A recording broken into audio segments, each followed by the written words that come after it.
నమస్తే welcome to our channel. వైసీపీకి జగన్మోహన్ రెడ్డికి ఎప్పుడు సపోర్ట్ గా ఉండేటువంటి ప్రొఫెసర్ కె నాగేశ్వరరావు ఇప్పుడు జగన్మోహన్ రెడ్డికి ఎందుకు చురకలు అంటిస్తున్నారు? మరి ఆయన చేసినటువంటి కామెంట్స్ ఏంటి? ఈ కామెంట్స్ నైనా సలహాలుగా జగన్మోహన్ రెడ్డి స్వీకరిస్తారా? అసలు ఏం చెప్పారు నాగేశ్వరరావు? తెలుసుకునే ప్రయత్నం చేద్దాం. దీన్ని విశ్లేషించడానికి మనతో పాటుగా ఉన్నారు సోషల్ యాక్టివిస్ట్ శ్రీలీల గారు. నమస్తే మేడం. నమస్తే అమ్మా. కె నాగేశ్వరరావు జగన్మోహన్ రెడ్డి సీఎంగా ఉన్నప్పుడు కానివ్వండి, ఇప్పుడు కానివ్వండి, ఎప్పుడు వైసీపీకి జగన్మోహన్ రెడ్డికి చాలా సపోర్టివ్గా మాట్లాడేవారు. కానీ ఇప్పుడు మెడికల్ కాలేజీల అంశంలో కానివ్వండి, లేదు అంటే గూగుల్ డేటా సెంటర్ విషయంలో కానివ్వండి, ఆయన కొన్ని చురకలు అంటిస్తున్నారు. అంటే ఈ సలహాలను జగన్మోహన్ రెడ్డి పాటిస్తారంటారా? ఇప్పటికైనా వింటారంటారా? చాలామంది మేధావులు కూడా వైసీపీని హెచ్చరించారు. జగన్మోహన్ రెడ్డికి తీరు మార్చుకోమని, బూతులు కూడా మానేయమని సలహాలు ఇచ్చారు. మరి ఇప్పుడు ప్రొఫెసర్ నాగేశ్వరరావు లాంటి వాళ్ళే ఇటువంటి కామెంట్స్ చేయడం జగన్మోహన్ రెడ్డి పాటిస్తారంటారా? మాట తప్పుడు మడం తిప్పుడు. మరి ఎవరి మాట వింటాడు ఆయన?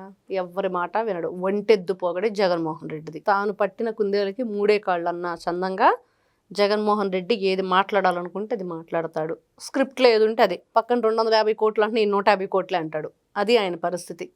మరి ప్రొఫెసర్ నాగేశ్వరరావు గారు ఏదైతే ఈ పీపీపీ మోడల్ విధానం గురించి అస్సలు ప్రొఫెసర్ నాగేశ్వరరావు గారు దాకా కాదమ్మా, వాళ్ళ ఎంపీ వెళ్ళి పార్లమెంటు సాక్షిగా ఆమోదముద్ర నీతి ఆయోగ్లో చేసి వచ్చాడుగా. మరి నువ్వెందుకు ఈ ద్వంద్వ వైఖరి? వాళ్ళేమో ఎస్ అంటారు, నువ్వేమో నో అంటారు. అంటే రాష్ట్రంలో ఒకటి, కేంద్రంలో ఒకటా? లేకపోతే సెంట్రల్ గవర్నమెంట్ కేంద్ర ప్రభుత్వం ఒకటి కాదని చెప్తాడా జగన్మోహన్ రెడ్డి? అది కూడా తెలుసుకోవాలి జగన్మోహన్ రెడ్డి గారు. ఇన్ని రకాలుగా అంటే mind plus data equal to AI ఏదో చెప్పాడు ఆ మధ్య.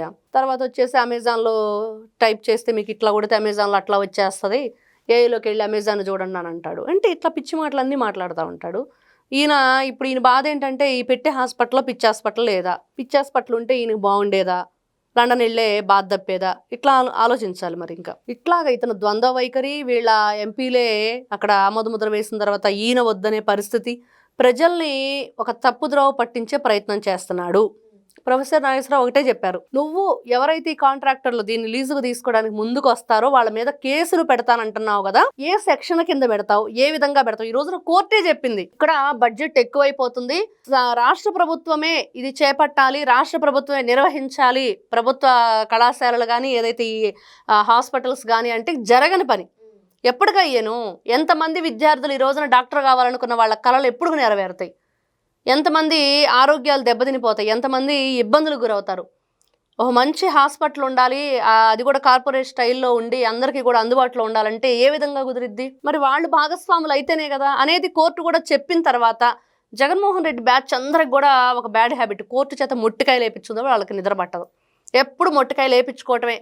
అంటే ఈ పీపీపీ మోడల్లో మెడికల్ కాలేజెస్ నిర్మించడం తప్పేముంది అని చెప్పి గతంలోనే కోర్టు చెప్పింది.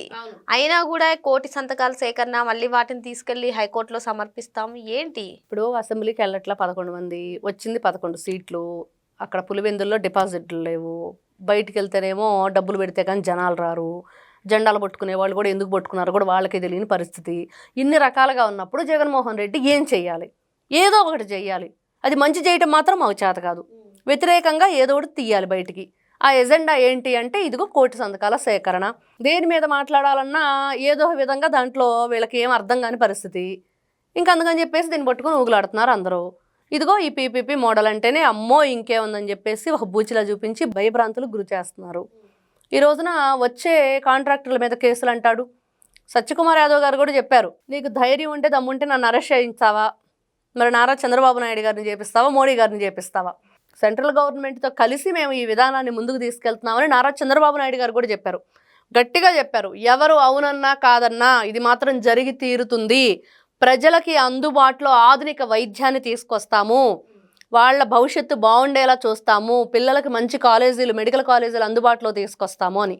2025-26 అకాడమిక్ ఇయర్కి వీళ్ళకి ఏదైతే నీట్ రాసిన పిల్లలు ఉంటారో వాళ్ళకి మెడికల్ సీట్లు అందుబాటులోకి వచ్చేటట్లు మేము అన్ని సదుపాయాలతోటి అక్కడ మీకు చూస్తే ఈ మౌలిక సదుపాయాలు ఏదైతే కావాలో అవన్నీ కూడా ఏర్పాటు చేయటం కానీ, ఈ బాపట్ల కొన్ని పేర్లు చెప్పారు, వీటిల్లో మెయిన్ అక్కడక్కడ ఖచ్చితంగా చిత్తూరు అని ఇంకా కొన్ని చోట్ల ఖచ్చితంగా పిల్లలకైతే మేము అందుబాటులో తీసుకొస్తామని.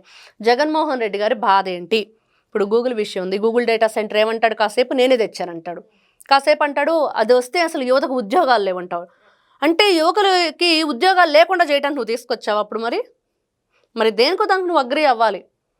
అలా కాకుండా ఎడ్డమంటే తెడ్డమంటూ తలాతోకలేని మాటలు మాట్లాడుతూ అసలు ఏం మాట్లాడతాడో ఆయన తెలియదు, ఎందుకు మాట్లాడతాడో తెలీదు.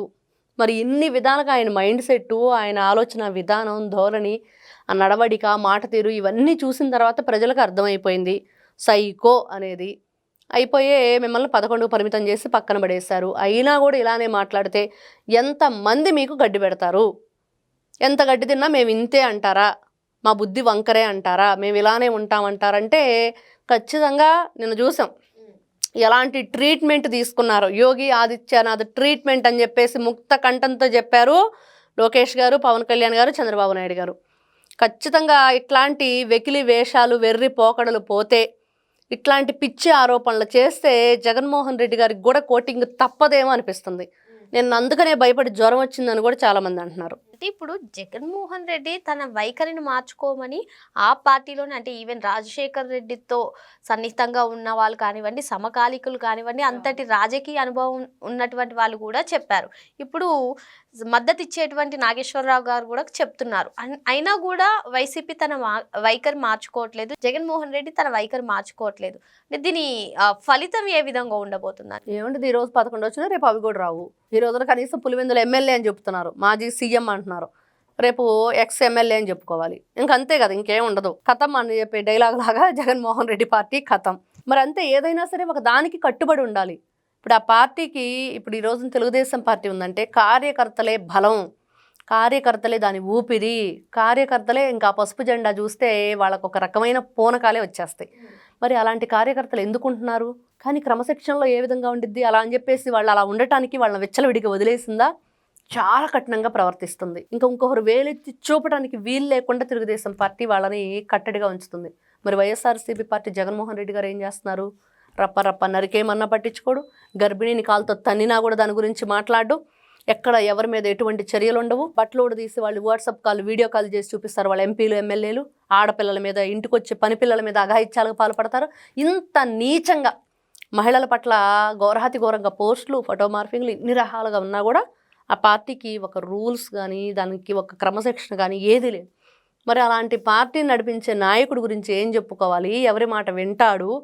ఏ విధంగా ఆయన క్రమశిక్షణతో ఉండాలి అని చెప్పి వాళ్ళకి చెప్పగలుగుతాడు? అట్లాంటి పార్టీకి ఎవరు ఓట్లేస్తారు? కాబట్టి వీళ్ళు ఇలానే ప్రవర్తిస్తూ పోతే చివరికి ఇప్పుడు వచ్చిన 11 కూడా ఉండవు.